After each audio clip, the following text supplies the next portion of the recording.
আসসালামু আলাইকুম, back to my channel Bangla সহজ রান্না চ্যানেলে আপনাদের সকলকে স্বাগত।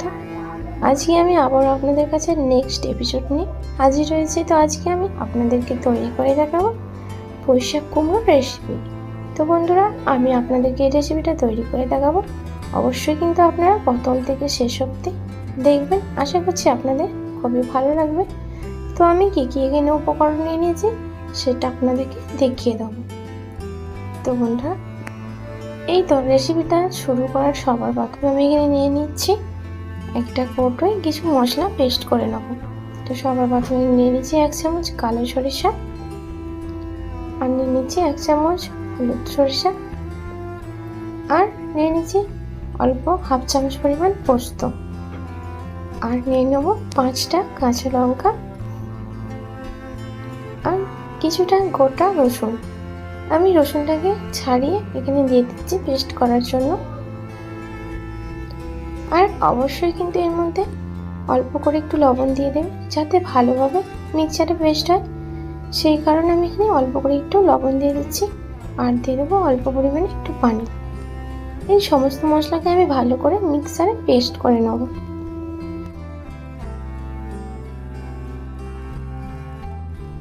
আপনারা দেখতেই পাচ্ছেন আমি ভালোভাবে মিক্সারে পেস্ট করে নিয়েছি। তো আমি এবার চুলো জ্বালিয়ে একটা প্যান বসিয়ে নিয়েছি। প্যানের মধ্যে নিয়ে নিয়েছি 50 ml মতো সরিষার তেল। তেলটাকে আমি গরম করে নেব। গরম হয়ে গেলে এখানে দিয়ে দিচ্ছি অল্প একটু কালো জিরে। তো কালো জিরেটা দেওয়ার পরে আমি ভালো করে তেলের সাথে ভেজে নেব।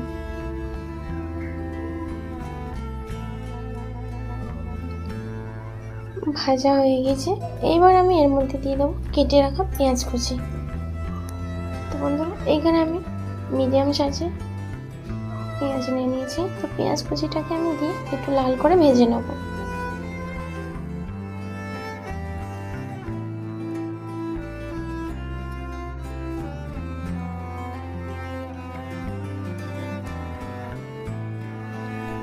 তো পেঁয়াজটাকে আমি লাল করে ভেজে নিয়েছি। ফাইনালি পেঁয়াজটা আমার ভাজা হয়ে গেছে। এবার আমি এর মধ্যে দিয়ে দেবো সরিষার পেস্টটা। আমি যে সরিষার পেস্টটা করে রেখেছিলাম সেটা আমি পেঁয়াজের মধ্যে দিয়ে দিচ্ছি। দিয়ে আমি ভালো করে পেঁয়াজের সাথে মশলাটাকে কষিয়ে নেব যাতে সরিষার কাঁচা গন্ধটা না থেকে যায়। তো আমি এখানে 3 থেকে 4 মিনিট ভালোভাবে কষিয়ে নেব।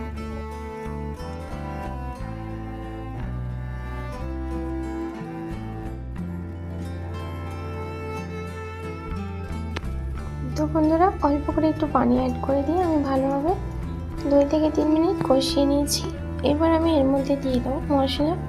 তো সবার প্রথমে দিয়ে দিচ্ছি স্বাদ মতো লবণ, 1 চামচ পরিমাণ হলুদ গুঁড়ো।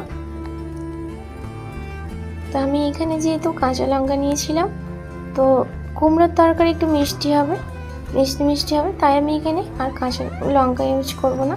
এখানে নিয়েছি লাল মির্চি 1/2 চামচ, আর নিয়েছি 1 চামচ ধনে আর জিরে গুঁড়ো। সব মশলাটা দেওয়ার পরে আমি ভালো করে মশলাটাকে কষিয়ে নেব। তো তার জন্য আমি এখানে অল্প করে একটু পানি অ্যাড করে নেব। অল্প করে একটু পানি দিয়ে আমি ভালো করে 2 থেকে 3 মিনিট আবারও মশলাটাকে ভালো কষিয়ে নেব।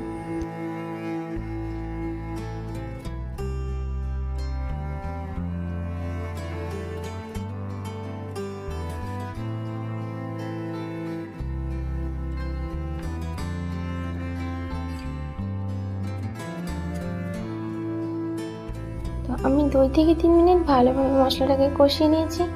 মশলার থেকে তেলও ছেড়ে গিয়েছে। এবার আমি এর মধ্যে দিয়ে দেবো ভেজে রাখা চিংড়ি মাছ। তো চিংড়ি মাছটা দেওয়ার পরে আমি এখানে মশলার সাথে আবারও ভালো করে কষিয়ে নেব। তো বন্ধুরা, আমি চিংড়ি মাছটা আগে ভেজে রেখেছিলাম, তো এর মধ্যে অ্যাড করে দিলাম। এবার আমি এর মধ্যে দিয়ে দেবো কেটে রাখা সবজি। তো বন্ধুরা, মশলার মধ্যে আমি দিয়ে দিচ্ছি আলু। তো আমি এরকমভাবে আলুগুলোকে কেটে নিয়েছিলাম এরকম সাইজভাবে, আর এরকম কুমড়োটাকেও একটু বড় করে সাইজ করে কেটে নিয়েছিলাম। আর দিয়ে দেবো পুঁইশাকের ডাঁটা।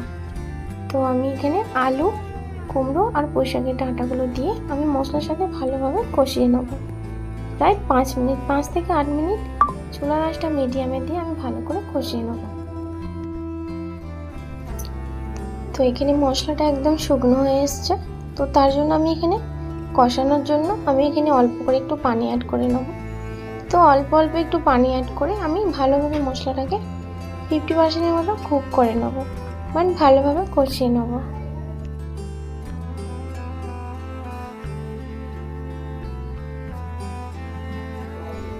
তো এখানে আমি অল্প করে একটু পানি দিয়ে আমি ঢাকনা এঁটে ভালোভাবে কষিয়ে নেব।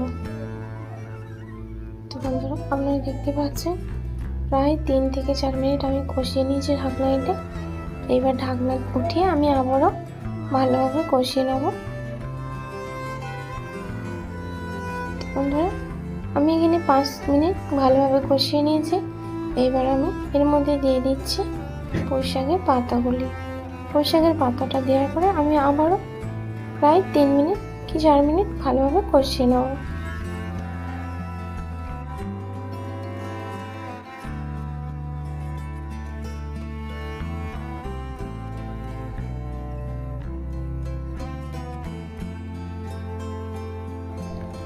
তো আমি এখানে পাতাটা দেওয়ার পর 3 থেকে 4 মিনিট ভালোভাবে কষিয়ে নিয়েছি। তো আপনারা দেখতে পাচ্ছেন আমার এই সবজিগুলো একদম মশলার সাথে ভালোভাবে কষানো হয়ে গিয়েছে। তো এবার আমি এর মধ্যে দিয়ে দেবো পানি। এবার আমি এর মধ্যে পানি অ্যাড করে নেব।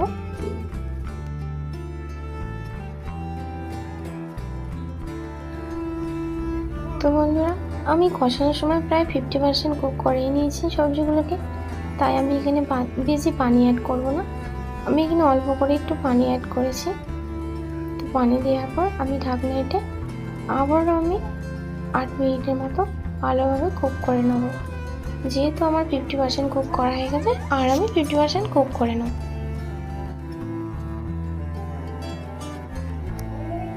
তো বন্ধুরা আমার রেসিপিটা একদম হয়ে এসেছে, 8 মিনিট হয়ে গিয়েছে, আমি ঢাকনা ফ্রিয়ে নিয়েছি। তো আপনারা দেখতে পাচ্ছেন আমার গ্রেভিটা অনেকটাই গাঢ় হয়ে গেছে আর আলুটাও খুব ভালোভাবে সেদ্ধ হয়ে গেছে আর কুমড়োটাও ভালোভাবে সেদ্ধ হয়ে গিয়েছে। আমার রেসিপিটা একদম তৈরি হয়ে এসেছে। তো বন্ধুরা সবার শেষে আমি এখানে দিয়ে দিচ্ছি অল্প করে একটু চিনি। কুমড়োর তরকারি একটু মিষ্টি মিষ্টি না হলে ভালো লাগে, সেই জন্য আমি এখানে অল্প করে একটু চিনি অ্যাড করে নিয়েছি।